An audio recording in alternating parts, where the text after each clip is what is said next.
was thinking about that preparing for the show, you know, how stoking fear, like, so even, you know, because the anniversary of the decimation of Black Wall Street, Tulsa, Oklahoma, Greenwood, it was jealousy. You have something I don't have. And then you don't deserve to have something I don't have. How dare you have it because you're Black? But rooted in that is, again, that lack. I don't have it. You have it. I don't have it. I should have it. You don't have it. I'm afraid I'll never get it. I'm afraid I'll never get it unless I take it from you, okay, maybe I can't take it from you, but if I can't have it, you can't have it. That is some dysfunction that is so wound into every action at this country. It's like, if you have something I don't have, I'm either going to take it from you. And if I can't take it from you, I'm going to destroy it. Yeah. So that you can't have it. But it's rooted in fear that you are inadequate. So think about that for a second. You don't want voting rights for people because you're afraid they're going to actually vote. And if they actually vote, then they're going to vote for things that will deny you the opportunity to exploit other people, right? So they're going to vote for, you know, more pay, equity, stronger community. They're going to vote for better education. They're going to vote for some things that may put you in a position to have to do more. Or to have to step up. I don't want to teach this stuff to my children. Why? What are you afraid of? Well, if they know the truth, then they may not be complicit in this wink and nod that we have going that Drew, you just talked about, like in the first hour, this wink and nod that we're all lying. We're going to deny everything. But maybe if our children know the truth, they're going to call us on it. We don't want that. So we're going to make it impossible for you to teach this or make it illegal. Reproductive rights. I'm afraid that a woman will not marry me, that I'm not going to be able to have a wife. I'm afraid that I won't, if she has a choice, she's not going to choose me. She's going to choose Bryant. She's going to choose Michael Jordan. She's not going to choose me. So let me make it difficult for her. And then let me, make it even worse. Like I could rape her and get away with it, because that really is what I want. I want to be able to get what I want without really having to work for it. I don't really have to improve myself or be better, because that's the reality. But what it really tells me is, you can't really compete. You know that there's nothing in your spirit. You feel there's nothing you can do to measure up. So instead of measuring up, you're destroying everything around you. That's what this fear is telling me. Yeah. It's if I can't have it, I'll burn it all down kind of thing. Right. Or like, well, what does it say about a person that, or a collective of people that say, I need there to be somebody lower on the totem pole to me, so I can say, at least I'm not that. Like, you know what I mean? Like that's so desperate to not be last. It's like, well, if I take all this away from you, then I'll be ahead of you at least, right? And then my kids will be ahead of you, or that whole notion. But you're ahead already.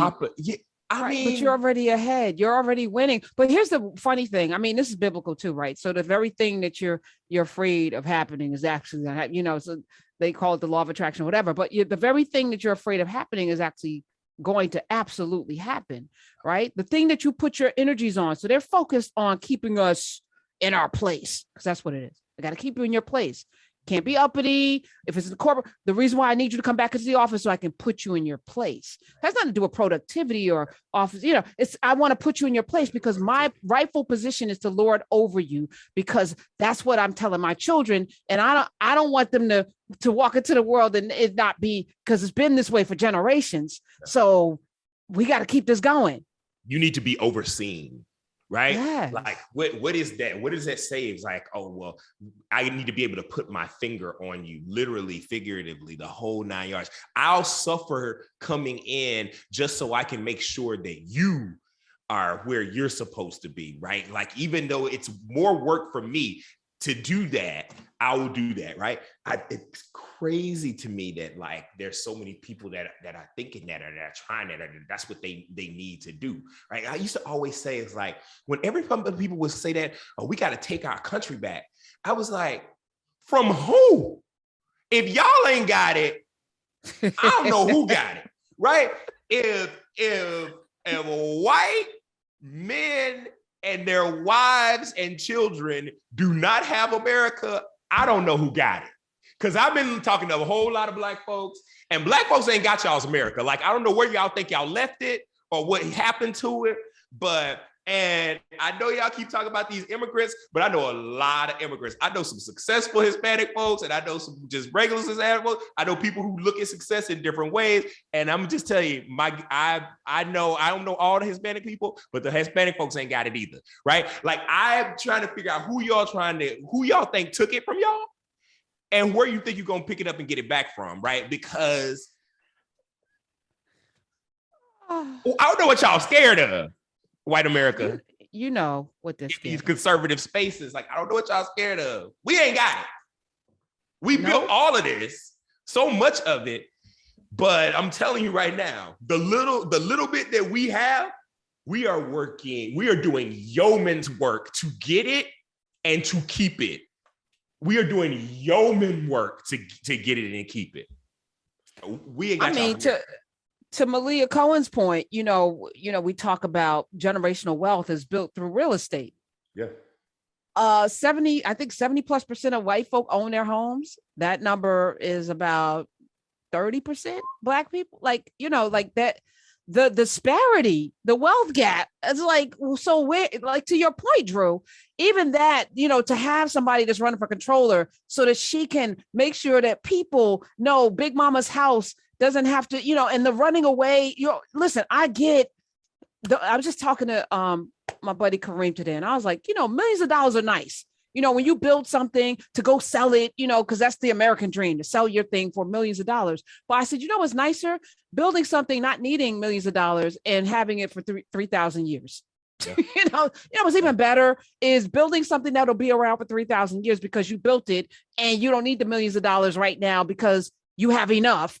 And it's okay. Do you know what I'm saying? It's like, the mentality in this country has to change and shift from this lack, scarcity, fear-based.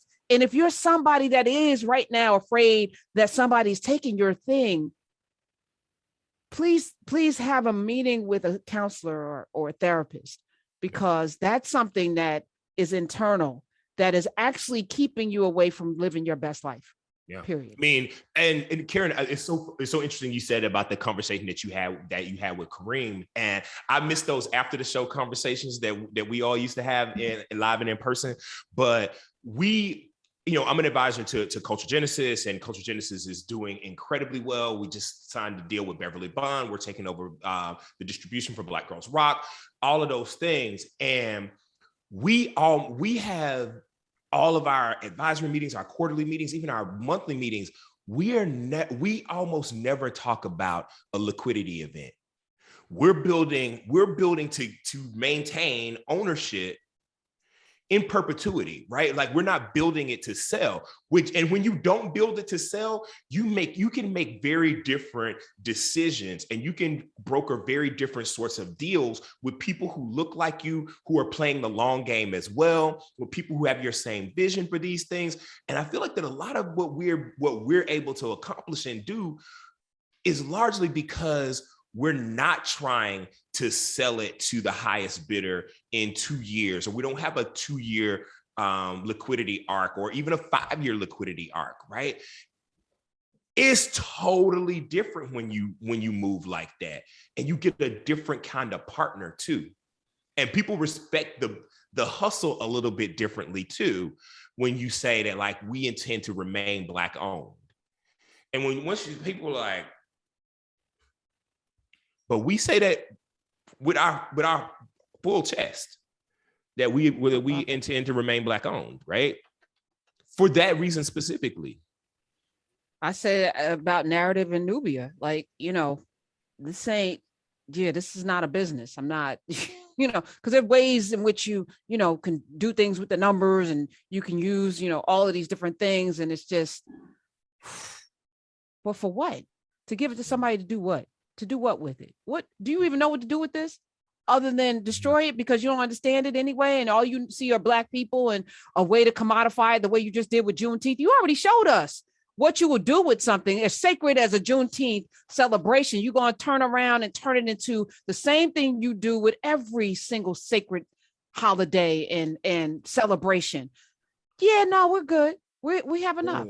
Y'all not about to Cinco de Mayo Juneteenth on my watch, right? Like, I mean, and I talk about it like with corporate clients and at work or whatever. I was like, listen, it's a hard landing to stick to talk about slavery and the actual history of Juneteenth in professional spaces and in workspaces. It's a hard landing to stick without traumatizing or overworking Black folks and without trivializing what this is, right? And I've seen it happen too many times, Karen, where like people look around and their culture is turned into hats, funny hats and silly songs.